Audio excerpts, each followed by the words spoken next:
for the best interest of the entire village. Our employees will serve the public in an atmosphere of courtesy, friendliness, and respect, consistently treating everyone fairly within the policies, rules, and regulations of Amityville. We will provide the highest quality municipal service in an effective, creative, and fiscally responsible manner. I am fiscally committed to be responsible to provide the highest quality municipal services consistent with the resources available to us. I will allocate such resources fairly to meet the needs of the community as a whole while recognizing the needs of various segments of the community. As to economic development, I recognize that high-quality village services are to a large extent dependent on strong business community. I will provide and further enhance a strong economic base by encouraging revenue-producing retail, commercial, and industrial development that is compatible with our community. I will ensure that our village is ready should an emergency or disaster strikes. I have and I will continue to promote a positive community spirit and pride in this community. I am committed to protecting, maintaining, and enhancing the village's public infrastructure by anticipating the long-term needs of the infrastructure and take prudent steps to provide for those needs. I will continue to educate the community on village programs and operations as well as their role in the government process. I know that a transparent government which embraces the views of its residents is destined to be successful in providing a wonderful place to live and work. Lastly, I promise to work my hardest to ensure that all the residents are safe in their homes and neighborhoods. Good schools, good jobs, good government, these are not unreasonable demands. Those things can all be here in Amityville. Let me show you. Please vote for Ed Johnson for mayor. Thank you, Trustee Jones. Mr. Weinberg, yes, despite all you've heard tonight, it really comes down to the fact that the village, after 16 years of 8% tax increases, after cost overruns on the biggest capital projects that we've ever had, that we're still, according to the credit rating people, next to broke. So we have a choice here now. We have a choice of using the tried and true and the business as usual approach, or you can get some fresh people in here. Me and my running mate, Pete Himmelman, and Jessica, for the whole bunch. We're committed to working for you, and we will work hard for you. There's a real choice here. You can get fresh people in here to stop the bleeding. We can do business as usual. We want to be your next people who run this village, and believe me, we'll work hard for you to stop this bleeding. Thank you. Thank you. Trustee Johnson. Yes, Joan. I have dedicated my entire adult life to serving the village and its residents, and want to continue as the next mayor. I'm not saying it's going to be easy. We have some obstacles to overcome. We have to return our neighbors that have been displaced as a result of standing back to their homes. We have to continue to address our budget issues, and my proposed budget advisory council will go a long way towards involving some of the many talented residents in taking a fresh look at the way we do business in the village. We will collect the monies owed the village, which will eradicate our deficit. We will ramp up our efforts to secure even more grants and funding as we have had in the past. We are opposed to tackle some exciting, ambitious projects in our downtown, the redevelopment of Brunswick Hospital property, which will also involve an advisory group of residents. The opening of a steakhouse in the village to further enhance activity on Business District. Residents are excited about being involved in the future of our village, and I'm excited about involving them. Our most valuable asset is our residents, and they have never been one to shy away from a challenge or a neighbor in need. I have witnessed it many times, and that coupled with our great fire, public works, and our nothing short of outstanding police department makes Amityville a unique place to live. Even tonight, people are here regardless of who they are supporting because they love Amityville and want to do the best for our village. I want to thank everyone for attending tonight's forum, and I want to thank Joan and the Bay Village Civic members for hosting this forum. Thank you very much. And again, we wish them all well. Let's give them another round of applause.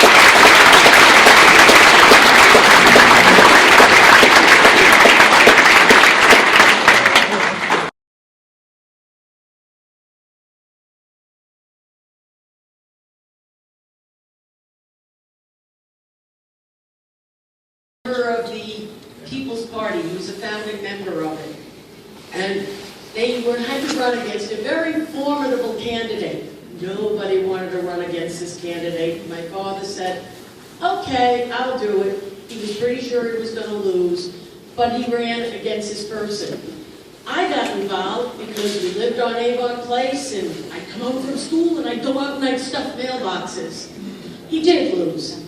Many of you probably, or many of the old timers probably know who this person was. And the rest of you, if you go down to the beach, you will know who it was. He ran against Jimmy Capel Sr. And he didn't really mind losing because he's such a nice guy, Jimmy Capels. Anyway, the next time I was involved in politics was in 1963, when I got a telephone call from my driver education teacher at Amityville High School. He said, I'm organizing a group of young people to help me run for trustee. Well, this time I picked a winner. It's Lou Howard. Not only did he win the trustees race, he won the mayor, the state assemblyman, and then to the Suffolk County Legislature. After that, in I think it was around 95, Emil Pavlik appointed me to the planning board. I served on the planning board for 10 years. In that time, we had a lot of interesting building going on. We had to deal with the Stop and Shop. We took care of Walgreens. We did CVS. I learned so much. I worked with, I see Pete Keller's in the audience. He was involved as an architect. It was a fabulous experience, and we saw Amityville growing, and it was good things that were happening. 2 years ago, I retired from my teaching position here in Amityville, and I looked at the TV schedule at Monday night, and I thought, there's got to be a better show in town, so I started to attend the village board meetings. After the problem with the health insurance for part-time elected officials came up, Jim started to attend, and Pete started to attend. I've known Jim for life. In fact, he was a little modest in his presentation this morning, this evening. His political career actually started in Park South. This was a junior high at that time. And he ran for 8th grade student council president, and he won. And he was a good leader. Anyway, we would talk out in the hallway about this. I was really, I have to say, very upset about this. We're in hard times now. Our taxes have been going up 8% a year on average for the last 16 years. These gentlemen that were on the board that night, two options. One, they could have been a statesman, but instead they chose to be politicians. I like all of them. I voted for them. But that night I went home with a heavy heart because they right now. And I know a lot of you are having a hard time with your health insurance. So it did bother me that night. And I do like these people. So Jim and I were talking outside, and I said, Jim, if you run for mayor, I'll support you. That was the key word, support. On January 8th, he called me and said, Jess, I'm running for mayor, but I want to run on the Amityville First Party, and I want you to run with me. Well, the Rolodex in my brain was going, blah, blah, blah, blah. I was trying to think of an excuse why I couldn't run. And I really didn't have an excuse. And Amityville is very important to me. I've lived here all my life. And so I said to myself, okay, I'm going to do this. And so that's why I'm here tonight. We have a good vision for Amityville. I hear the Yes, thank you, Elizabeth. Thank you so much, Jessica. Okay, next we have Mr. Warren. Thank you, everyone, for coming. I'm going to choose to stand. I'm Joe Warren, running for trustee. My wife, Carol, and my 3 boys have lived in the village since 1992. I've been here a long time. When I first came here, I made a decision. I wanted to get involved in the community. We have a lot of takers, not a lot of givers. And that was important to me to give back to the community. I did the simple things. I was a soccer coach. I was a CYO basketball coach. I gravitated to baseball. Baseball was my true love. I got on the baseball board. I've been president of the Baseball League for the past 15 years. Something I love working with the youth in our community. I'm also a member of the Amityville Rotary Club. Several years ago, the Rotary came to me, asked them to do some favors for their Apple Festival. I was glad to do it. They were very gracious. We did it again the year after. And then Joanne Goodman came to me and said, would you be interested in becoming a permanent member? And I did. Rotary is a great club. We have many great organizations. It's very fulfilling. It's a great time. It's a great to give back. I was a recipient of an award from the Amityville VFW. They were looking to refurbish their hall on 110, which is their main source of income. It was in major disarray, and they wanted to repair it. I met Ken Budd at a Rotary Club meeting. Ken asked me for help. I said, I can volunteer. Ken, what do you want to do? He said, no, we want to clean a few things up. Well, Ken ended up painting the entire building at my cost for the VFW. And I say these things because I want people who don't know me, and many people don't know me. I go to door, I hand out leaflets, I talk to people, and I never heard of you. You've been here 15 years. One thing Ken said to me was, you need to blow your horn a little bit. You're a low-key type, up under the radar type of guy. You're a good family man, and you need to portray that image into the community. And I think I have. My education is a business degree with C.W. Post College. I'm currently self-employed as a house painter. In 2005, I left Manhattan and worked in Manhattan for over 25 years. Decided I wanted to do something for myself. Being self-employed, you get a big wake-up call. My medical insurance, my health care cost me $17,000 a year. That's a big number. How many people here at work complain about how much they pay for their health care? Right? You may pay $200, $300, $400. It's a drop in the bucket. So I'm well aware of health care costs. I know what it's like to run a business and manage money efficiently. Prior to that, when I worked in Manhattan, I spent most of my time in the Garment Center. One of the companies I worked for was Paxar, $1 billion corporation, $1 billion public corporation. I worked on budgets of $100 million. Those are huge numbers. And I remember a meeting we had where the company's sales were declining. They lost their two major clients, the bankruptcies. The chairman came in and said, our income is way down, we're going to have to cut expenses. Something similar has happened to the village. Our tax revenue in the village is way down. House sales are down, the tax revenue from home sales is down. So you have to make that adjustment. And the one thing is, when you work for a public company, everything is transparent. Wall Street does not like surprises. You can't have a budget that's not realistic. If you do, you're gone. It's called accountability. And I remember sitting in a budget meeting, and we were having troubles making the proper plans for the budget. And we would do budgets that were 3 years, 5 years, and 7 years, and every month they want to know where you're on budget. And I'd say, 7 years? How the heck do I know what's going to happen 7 years from now? And if a month into the budget, I'm off budget, you want to know why? Well, you learn to adjust. You learn to come up with real numbers. You look at your history. You budget out long term so there are no surprises. And that's something that I have a lot of experience in the business world. So I have the education, I have the commitment to this community a long time, I have the business experience working on huge budgets. I know how to do it. Now, there's no easy answer. No one's going to flip a switch and get us out of the trouble we're in. The thing is, we can't look back. We have problems. Can we look back at where we were when we had a balanced budget? There were years here when we had a 0% tax increase. I remember that. Why don't we have that anymore? Well, it's a combination of things. Overspending, bad budgeting, and lack of income. So we have to look at everything. We have to be realistic. The one thing I can promise you, and this room would not be filled if you didn't believe the same thing, is we cannot continue on the path that we're on. It is simply not sustainable. So changes are tough. Tough decisions going to have to be made.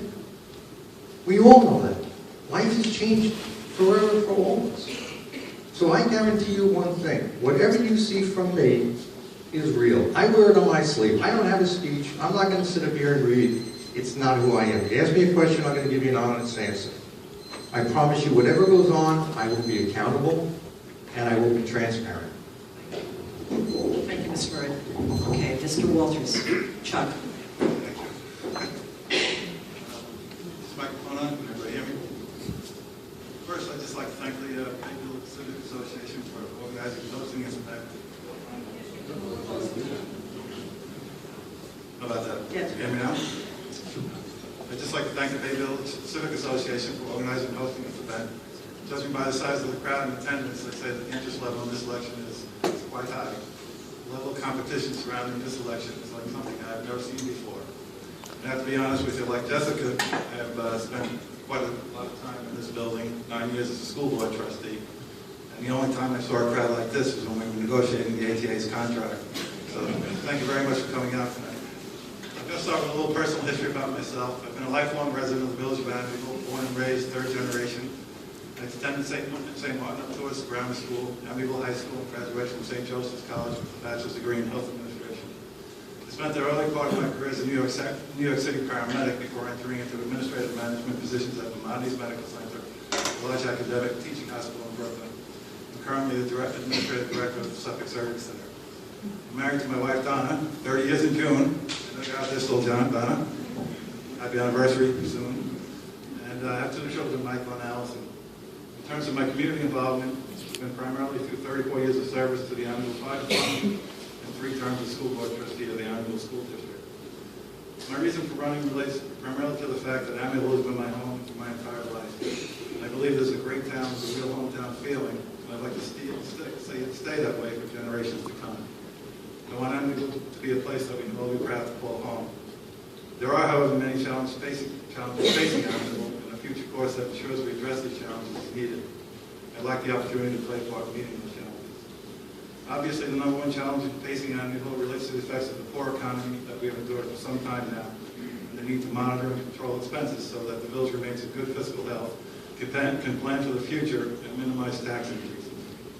Other challenges facing the village have already been talked about by the mayoral candidates: develop and paying for a significant road improvement and maintenance plan, attracting desirable businesses to the village that will improve the look and feel of the village, continuing to maintain the levels of service by the Amityville Police Department, Department of Public Works, and the Amityville Fire Department that we have grown accustomed to and expect, rebuilding the village beach in a manner that ensures that summer programs continue to serve our kids, but also explore how we could create an environment at the beach that would be also more a little bit attractive to the adult population, and ensuring that any future development of the Brunswick Hospital site is beneficial to the village from the standpoint of getting that property back on the tax roll and improving the overall look and feel of the village as you approach from the north. And lastly, developing a long-term revitalization plan that would attract new businesses to the village, stimulate private investment, and expand the tax base. My vision for the village over the next 25 years or so is one in which we create an environment that is economically robust and viable, allowing for small businesses to thrive and prosper while still maintaining the historic charm of the village. I would also like to see a village that is attractive to young families from the standpoint of housing, schools, and quality of life. I'd like the village to remain, for generations to come, a place we're all proud to call home. Thank you. Thank you very much. Kevin Smith. Good evening, everybody. My name is Kevin Smith. Thank you, Joan, and the Civic Association for hosting this. We hosted it 1 or 2 years ago, and it was exciting to plan. It's a little bit more packed tonight. Makes me a little more nervous. My name's, I was born in the village. I'm a 4th generation village resident. I grew up playing on the streets here in Amityville, police in Amityville, fire department in Amityville. I went to the Amityville schools. I did leave to go to St. John the Baptist, where I graduated in 1976. In 1976, I joined the Amityville Fire Department. The reason why I joined, I didn't join for the reason for fighting fires. It was more for the racing at the time. But as time went by, I saw the importance of what they were doing, and I also saw a system, a system that works.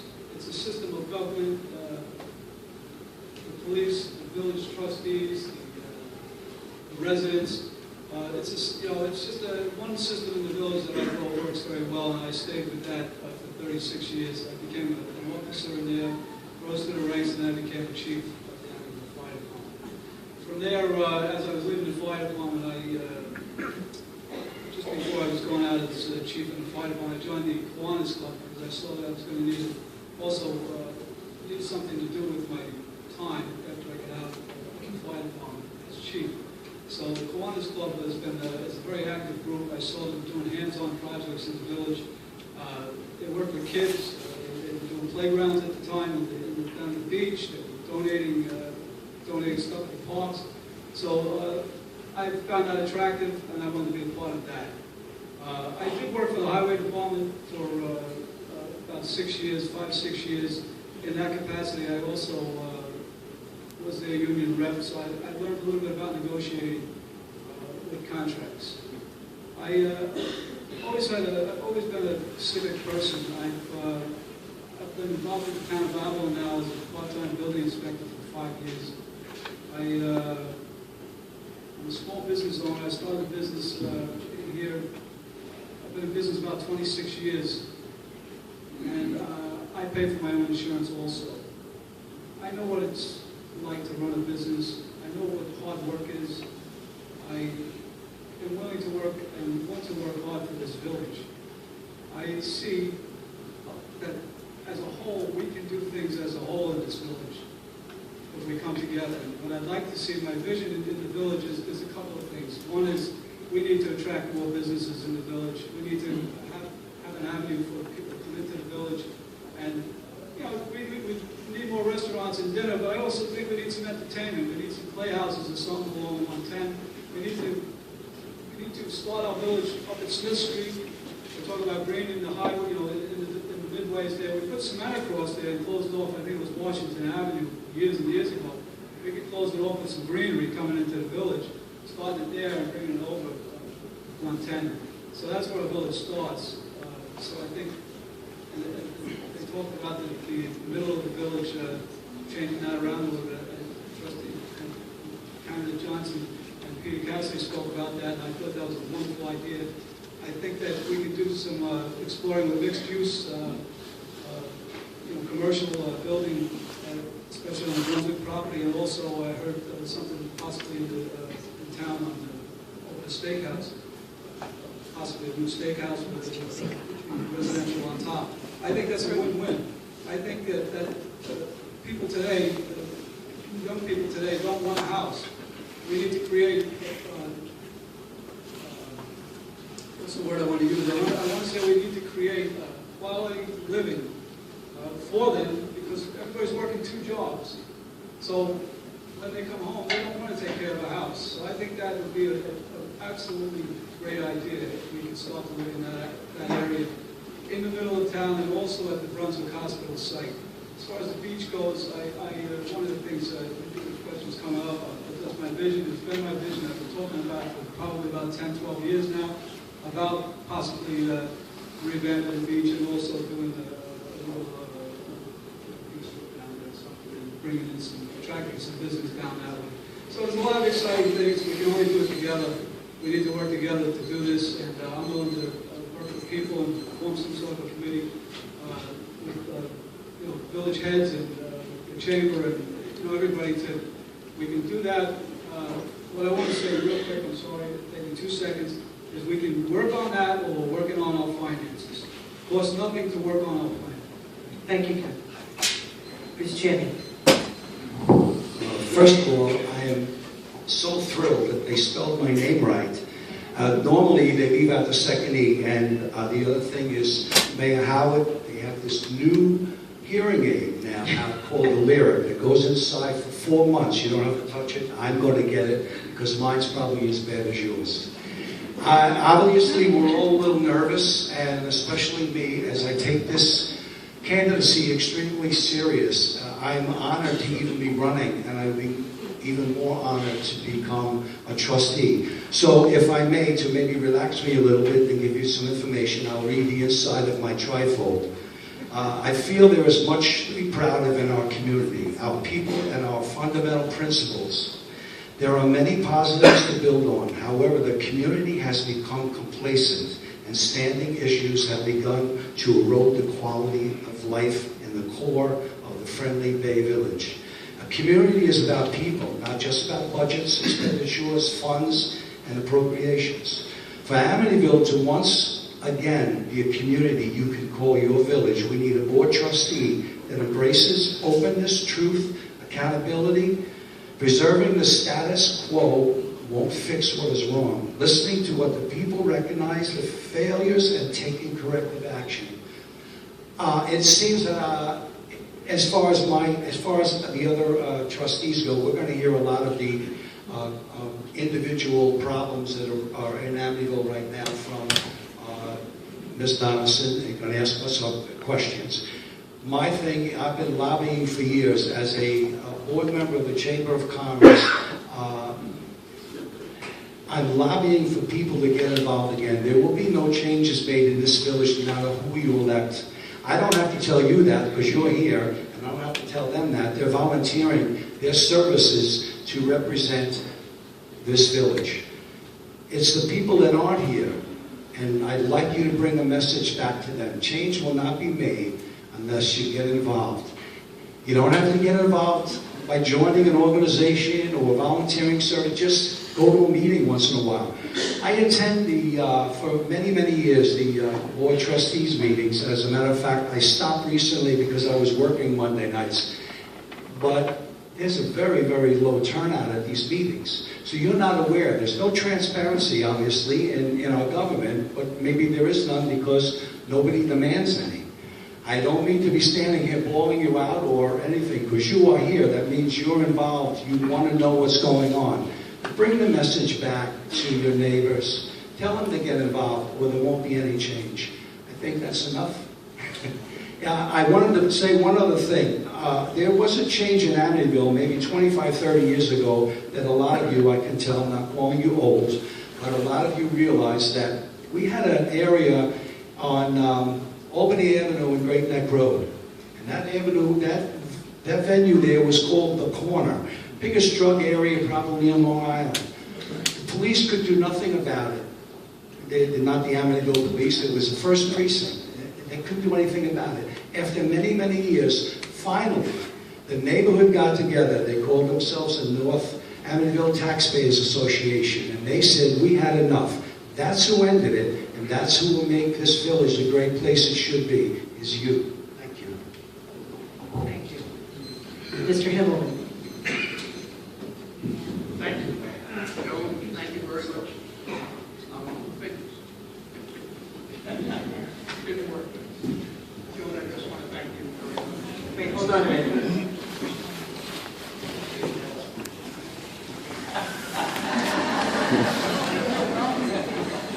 Joe, I want to thank you very much for allowing us to be here tonight, and the Mayfield Civic Association.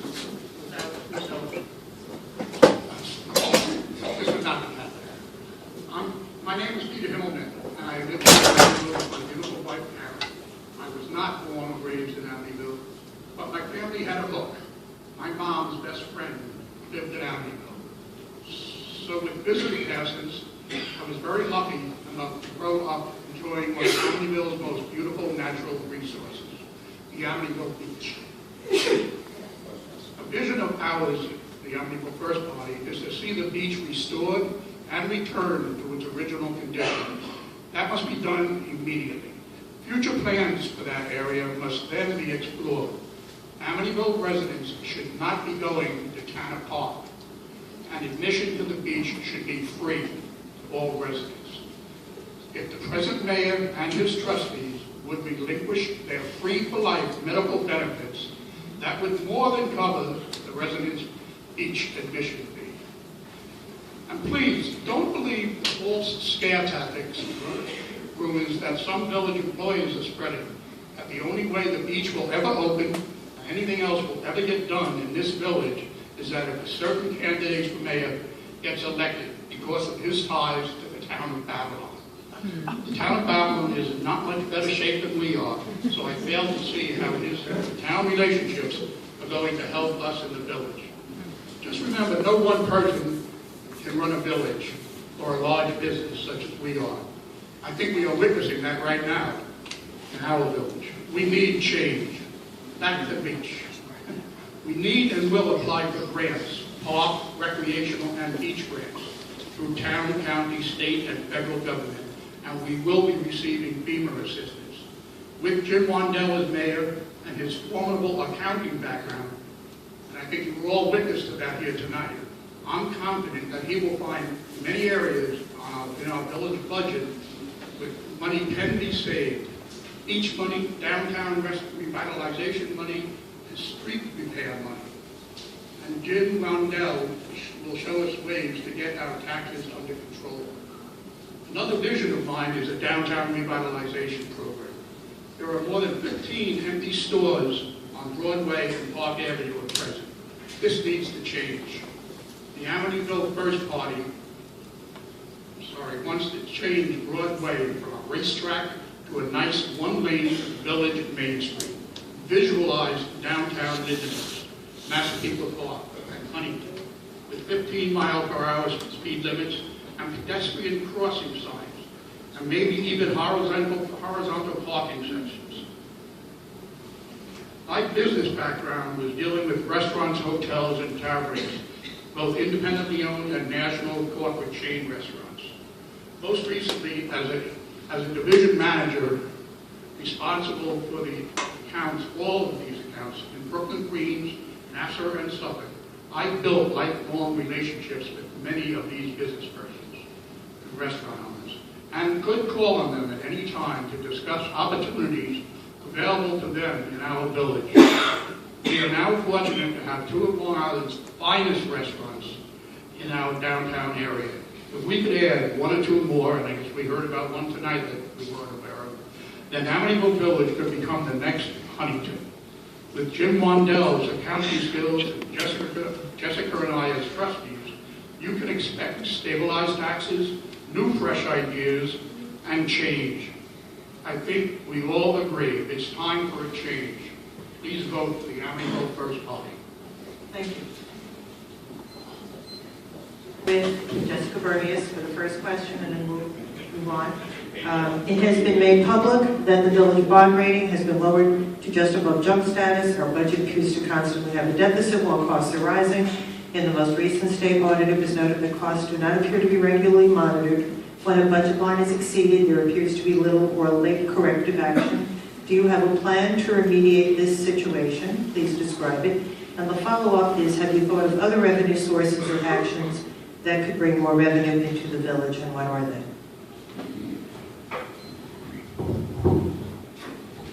Actually, I have become a accountant in residence at Jim's office. He's teaching me so much information.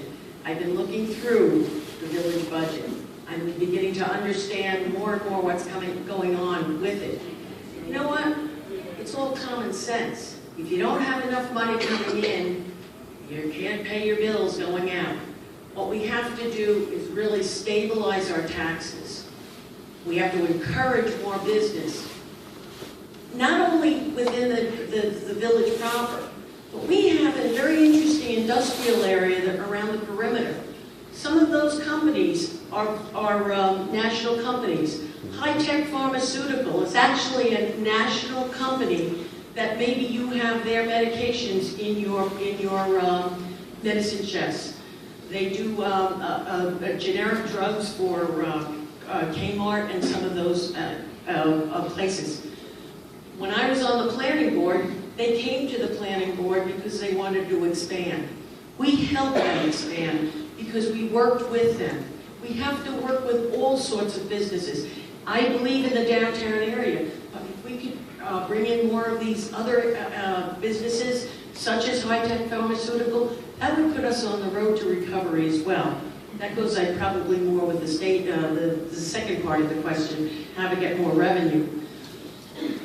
Jim is going to look through the entire budget. There are controlled expenses and uncontrollable expenses. Those controllable expenses we can take care of.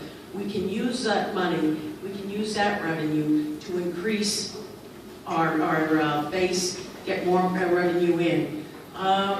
That's it. We got to work on it. We're in trouble. Our debt level is junk bond status or just above it. And 8% increases a year, we can't afford that anymore. I've been knocking on doors. People are concerned. That's why you're here tonight, because you want to know what's going on. Thank you. Mr. Martin.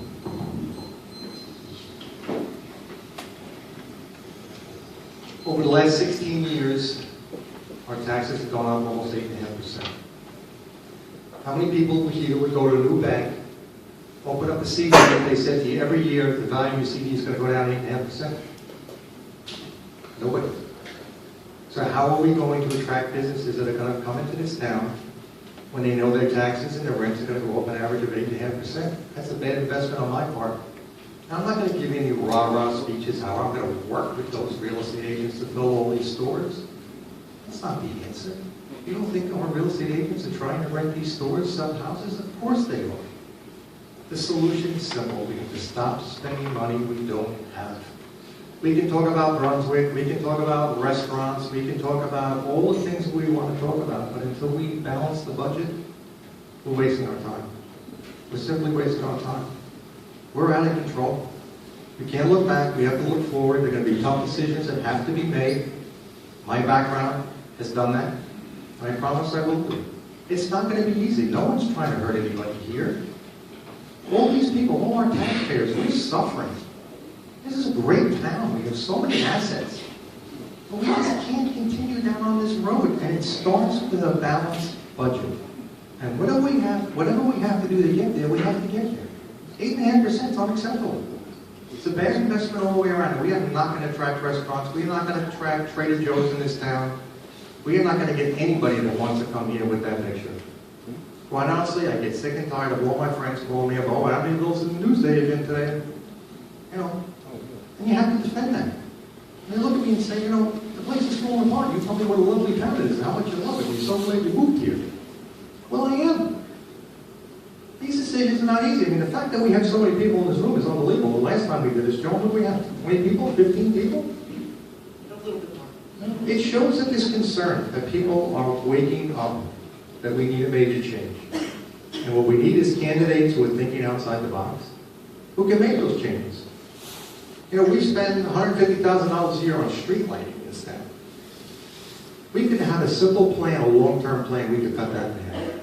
We could save a ton of money. Having the beach fees reduced to zero would be nothing. We could save $75,000 on lighting. But you have to have a plan. You have to have an idea. You have to think of something different. How about we get an electric car for John Laurier? How much gas does John Laurier burn running around town every day? Right? Think about it. Simple things. We can be real green, save money on fuel and repairs. But I don't hear everybody saying that. We need a plan. We need a real long-term plan. And I promise you, talk to me. Look on my website. Look on my Facebook page. It's there. It's realistic. That's what we need. We need to balance our budget. It's plain and simple. Jessica said it. It's not rocket science. I went around knocking on doors, meeting people, talking to people. And one guy just looked at me and said, just balance the damn budget. And he was right. I went home and I said, you know, he's right. Is that easy to do? No. I'm not saying it's simple. If we had the answer, these guys would balance the budget. But I can promise you, I have great ideas. We'll continue to get them out there on ways we can save money without costing people jobs, without hurting employees of the village. Thank you. Chuck Walters. I'd just like to state that Amityville is not alone in this poor economic environment. The economic problems affecting Amityville can be seen throughout the country, throughout Long Island, throughout New York State, and unfortunately throughout the nation. To address the budget issues and taxes in general, I believe that we need to be as fiscally conservative as possible for quite a number of years in an attempt to rebuild our reserves and maintain positive fund balance. Allowing our fund balance to be depleted was a major criticism by the state controller with respect to the state of the village financial affairs. The lack of an adequate fund balance is also a reason for the downgrading of our credit rating. Tapping into the fund balance or reserves has not been an uncommon practice for many municipalities and school systems in an attempt to minimize tax increases in the face of decreasing revenue and ever-increasing state mandates, such as trying to remain within the 2% tax cap and increasing contributions to public safety employee retirement plans. I know that certain individuals throughout this campaign have focused on what they have termed as poor management of the village finances and quoted the state auditor's report. However, they have failed to quote the section of this report in which it is stated that Amityville, like the rest of the nation, is feeling the effects of the poor economy, decreasing revenues on all fronts. The easiest solution to this problem would be to increase taxes and reduce spending drastically, but neither is a good option, nor what people want to hear. We do, however, need to focus on rebuilding and maintaining a positive fund balance in order to improve upon our credit rating. But more importantly, to cushion the effects of unplanned but necessary expenses. Additionally, we should attempt to comply and stay within the 2% tax cap, but not, I emphasize not, at the expense of reducing services. The services that are provided within this village have attracted many of us to live and stay in the village. They remain the primary reason why the village has stood strong over the years despite the poor economy. And I don't agree that the village is falling apart. Again, some candidates in this campaign have made the 2% tax cap a primary issue. While I agree that this should be a target objective, I want to emphasize that this should not come at the expense of reducing services.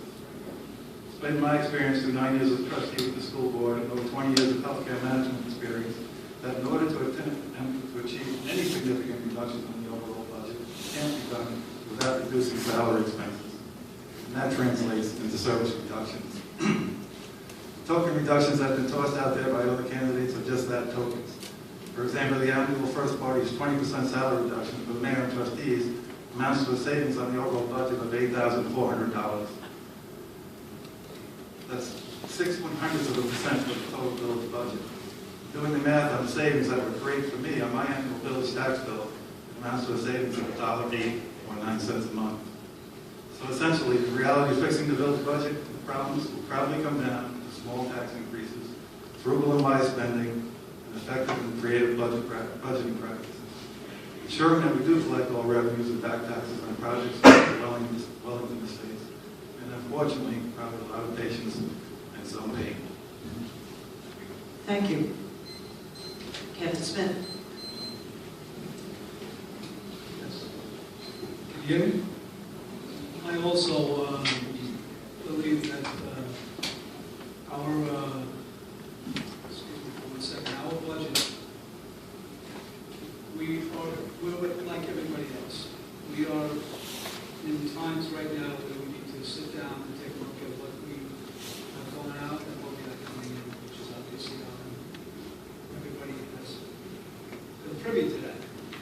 The thing that we need to keep in mind is that if we start to turn around as a village and start to think positive in attracting new businesses into town, attracting new ideas, creating positive atmospheres in our village, this could start to turn around our economy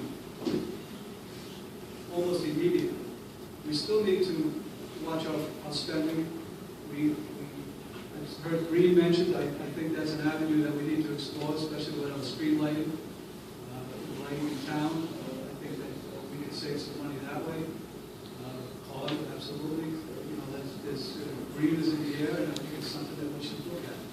All these little things could add up. But as far as our services go and what we pay for, we can, the only thing we can possibly look at is I don't want to get into specifics, but what we spend in maybe, I heard overtime before, I don't know if that's necessary. There's some things we can look at in those avenues, but as far as cutting services, expenditures to cut those services, I don't think that's a good idea. I don't think it's good for our village. These services, that's why we're here. These services. And I think they do a great job. The police do a great job of working with the police many years in the fight. I work at the highway department, and I see the things that go on at the job that you don't see. Behind the scenes, things you don't really get. They get paid for their job, yeah. There's a lot of things that go on in a small village that, personal stuff. So anyway, I think these are ways that we can we have to create a positive atmosphere. We can watch what we're spending. We need to tighten our lines. We need to certainly watch what what the money that we do spend and spend well. And I believe I can be a watchful eye for that. And make sure that things are done to the best of what they can be done for our village. I also believe that we as a whole can do a lot more than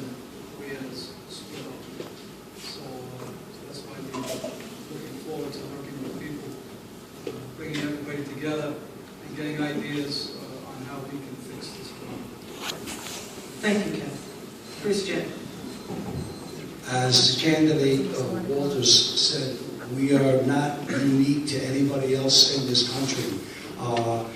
When I first moved to my second house in Amityville on Ketchum Avenue, Franklin Templeton was paying us 21% on our money in the bank, in investment. The bank account, I don't remember exactly what I was making, but it was quite a bit of money. I think now I don't even get 1% in my bank account, any kind of CDs. I'm paying next to nothing. So it's a big problem. And getting back to, by the way, everybody that works, your salaries kept going up. You as well as the people who work in the village. This is not what you do. Right now what you do is you get more revenue. We don't have too many opportunities for that. And one of them is, obviously, the Brunswick site. It's very easy for people to talk about bringing good businesses into Amityville. Believe me, I'm on the chamber board. That's not so easy. People don't necessarily want to come into Amityville and open a business. So an opportunity is arising right now with an anchor business going into the Brunswick site. And that we can now, let me back up a little bit. I think she's still here. She might have gone on. The president of the chamber board, we have already started talking about when we find out exactly who's going in that, will we use that as a catalyst to draw the businesses that we want down at the Triangle. And we're also looking into the fact that possibly we can get the anchor business that comes in to do some other investments in the that's how we're going to get us back on track, more revenue. We can't really cut anything. Does anybody want to cut their salary? I know you want to take less retirement money? No. So revenue is what we need to do. That's my idea. Thank you. Thank you. Peter Himmelman. Thank you. Try again. All one needs to do to see the state of our village budget is read the report of examination for the periods dated June 09 to November 2010, released by our state controller, Thomas DiNapoli. Under the section Audit Results, they note the board has not adopted realistic budgets. It does not routinely monitor the budget and has not taken appropriate action to maintain the village's financial stability. That report goes on and on for pages and pages, but that's just a small section where the village just hasn't done the right thing. I'll tell you what, I don't want these guys running this village anymore. And that's why I'm running with and supporting Jim Wandell, an accountant and businessman who knows how to read and balance budgets. As for that $8,000 a year that we're giving up, that would allow, if my math is right, and Jim will check this, 400 people to get free passes to Amityville Beach. I'm proud of that. Thank you. Thank you very much. We are probably going to shorten the questioning. We'll not do the same exact format. I'm just checking to see where we could cut. I think, well, we'll start with Ms. Moran. We're going to talk again about Brunswick. The development of the former Brunswick Hospital site is key to our future as a village. What is your vision for this very valuable property? And B, our village needs more quality businesses that would attract residents and others, perhaps more restaurants, family-oriented venues, etc., would encourage people to stroll and shop. Traffic calming efforts on Route 110 would also help. Do you have any thoughts on how this could be accomplished in the new administration? The question was very simple. What was my vision for Brunswick? And I have a hard time with that. I think it's everybody's vision that's in this room, everybody who's a resident here. You know, you have the mayor, you have 4 trustees, you have 5 people coming up with 5 ideas on what to do with this community. And we've heard it before, we need more input. Doesn't mean every suggestion is going to be taken and acted upon. But we have a lot of good people in here, a lot of good ideas, lawyers, accountants, architects. I mean, my vision for Brunswick, I would love to see a YMCA. Boys and Club, Girls Club of America. You look at Huntington, you look at Bayshore, you look at towns that have those type of facilities and they bring in tons of people. They have swimming pools, they have summer camps. It would be something that would be good for us. Whatever we do, we've got to do a big credit check on whoever's going to come in here and develop this place. We can't take that chance again. These are organizations that are solid. Trader Joe's would be great. People come from all over to go to Trader Joe's. Now they gotta go to Merritt, they gotta go to Syosset, there's nothing out east. That would be a great place for a Trader Joe's. You know, we don't need a strip mall. We don't need more pizza parlors, nail salons, beauty salons. We have enough of those. I don't believe housing is necessarily the answer. We have a lot of apartments. We have a lot of housing. A big theme restaurant. Look up Roadhouse. Google Roadhouse. One of the coolest theme restaurants there is out there. You would have more people flocking at Amityville, you wouldn't know what to do with it. But again, it's everybody's idea. It's not just mine. I'll tell you what mine are. I wear it on my sleeve. I speak the truth. I'll tell you exactly what's going to bring people to this town. But we have to balance it out also what's going to bring the biggest tax income. So we have to find a plan that works. For me, YMCA.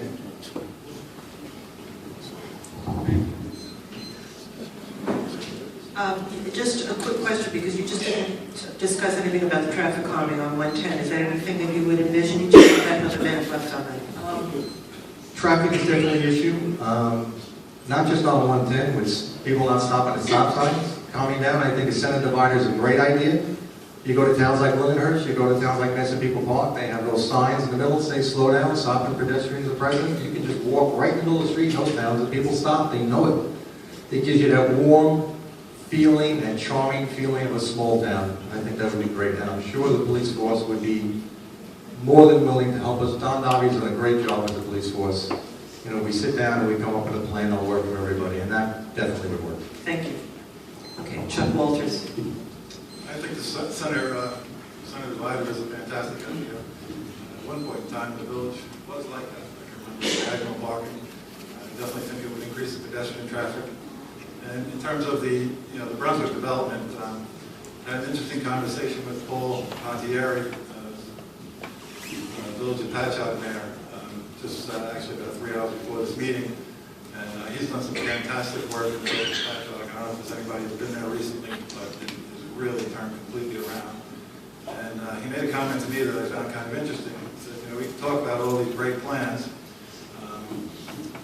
all the revitalization plans, pulling in consultants, et cetera, et cetera. He said, but the bottom line is you got to put people on the streets. And that's the name of the game. People have to patronize these businesses. Nobody wants to invest money in them, obviously they're not going to get a return on their investment. So I think that's very important. We need to support our local merchants. And in terms of the Brunswick Hospital property, I think, excuse my French, I think it's pretty much a crapshoot. If there's anything that's going to go there is obviously better than an empty piece of land. I'm talking with some of my friends from the fire department. They would love to see some type of an intermediate care center put back there that would alleviate the burden that's been placed on the first responders, the EMTs, and paramedics. The amount of time it takes them to do a full hour on Amityville has been extended probably about 45 minutes to an hour. Obviously, some type of restaurant, something along the lines of Outback, I think would be fantastic. We just got to get out there and drum up some business for these people, if they do come. Okay, thank you. All right, Kevin Smith. Yes, the Brunswick area, I also agree with commercial development. I also agree with it's in proximity of the train station, so I also agree with possibly a mixed use there, where we have some quality apartments on top. I think that's a win-win because that also helps sustain what you put down below. So I think people aren't going to, if they have to go down for something to, if they're living there, they're not going to go out of town to go get it. They're going to spend their money there. So I think that part of that, and I don't mean the whole thing, but I think that part of that could be implemented. And I think that's a win-win when we start to look at that kind of stuff. But yeah, Trader Joe's, YMCA, I don't know if they're a tax-based organization, but if they were, I'd love to see them there. But we need to attract something big that's going to pay some money to be there. And then also, there's enough property, I think it's 11 acres, something like that, they get the whole thing. So we can develop quite an area there. And again, I'd like to see us bring the local professionals together and put our heads together and see what kind of scheme we can come up with. I know we have some pretty talented people in the town, and I think that's what we have to look.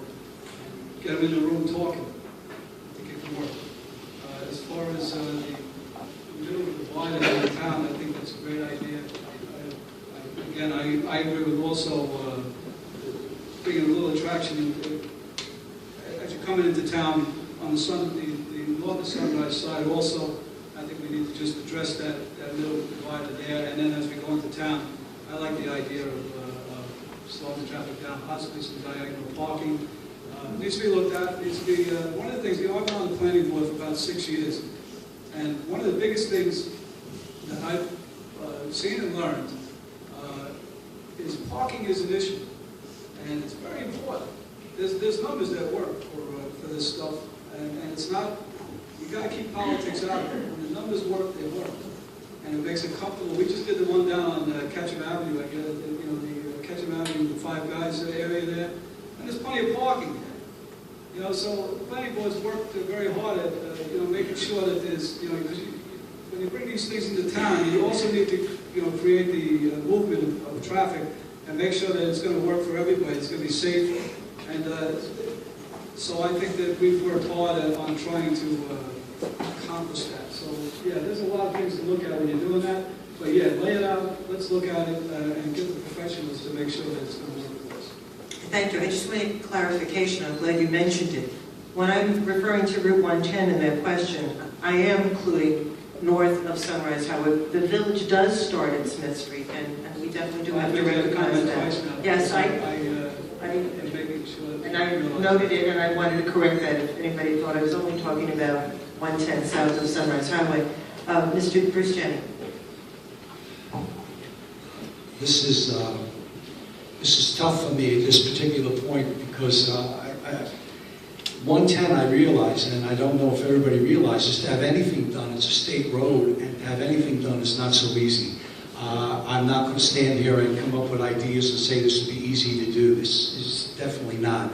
I'm sure that the people in position now in leadership of our village will tell you, even years ago when we used to be able to close that area between Oak Street for any kind of festivals, became difficult to do. I don't claim to know why. As far as parking is concerned, let's all be real here and realize that if you can't park in front of the door, you're probably not going in any of these businesses. It's amazing that people did the Big Al's now, the gym, when they were the Dolphin Gym, and there was that little parking lot there. People have trouble parking a block away to walk in to exercise. I'm not trying to make a joke. It's just the way things are.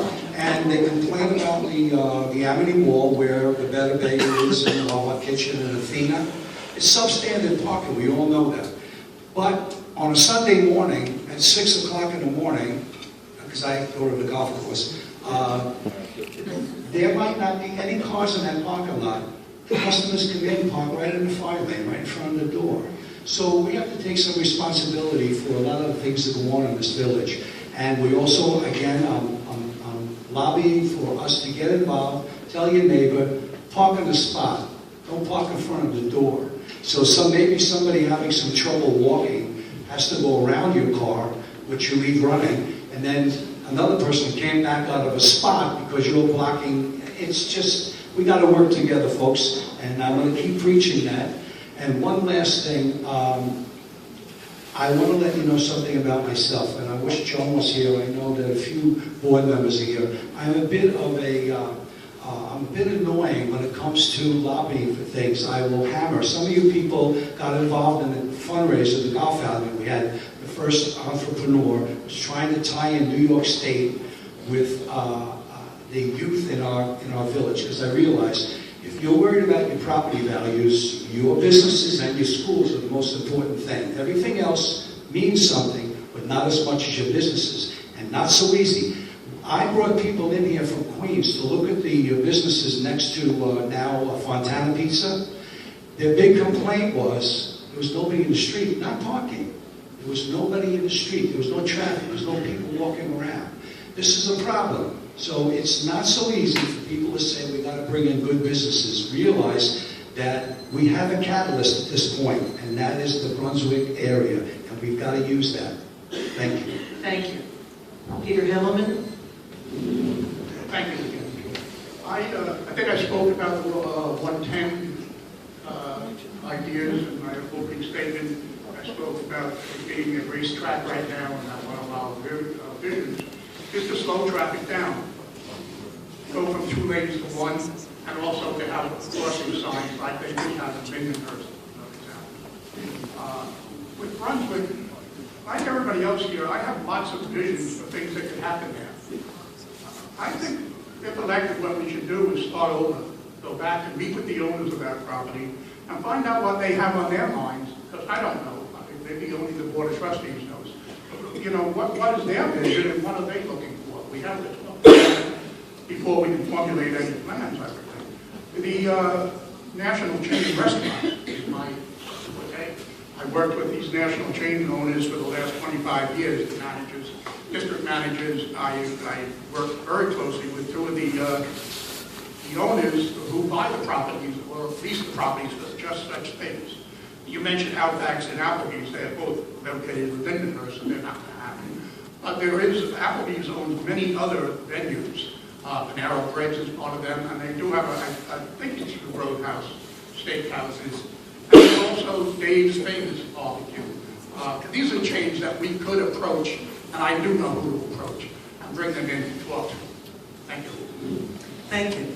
At this time, because of the hour, if you don't mind, I'm going to dispense with the next 2 questions. And what I'm going to do is just ask you for your 2-minute wrap-up, unless you would prefer to answer a question. Oh, yes, I'm sorry. I apologize. Yes, please. But I'll be brief. I believe in the KISS policy. Keep it short, stupid. I do have a few ideas for the Brunswick Hospital Center. And these came about because of our First Lady in Washington pushing health and wellness. I really think there is a potential there to have a health and wellness center, which then, as Chuck pointed out, maybe we could bring in an emergency unit, not a doc in the box, but one if you have a heart attack, you go there and they send you off to a hospital. I got started to thinking about this because as I was going around knocking on doors, one woman said, oh, I just got back from Bayshore. I go there 3 days a week. And this woman is in her 80s. She goes to the Y out in Bayshore to swim. If we could have a health and wellness center, I can see possibilities with this because it goes with my background. It is health and wellness. And I also started to think, nobody in town of Baldwin has anything like that. Maybe this is our chance to be spotlighted. Someone who spoke about the mayor of Patchogue, he took chances. He did other things. He saw and things that the citizens at first weren't happy with, but they were successful. We may have to take a chance. Let's try something different. We all have Outbacks, and we can go up to Applebee's, and I'm not criticizing you, people could run into me. But we have to look outside the box, and I truly do believe there is an opportunity there. Thank you. Oh, no, I got one other thing. I'm sorry. Lifelong resident, 3rd generation.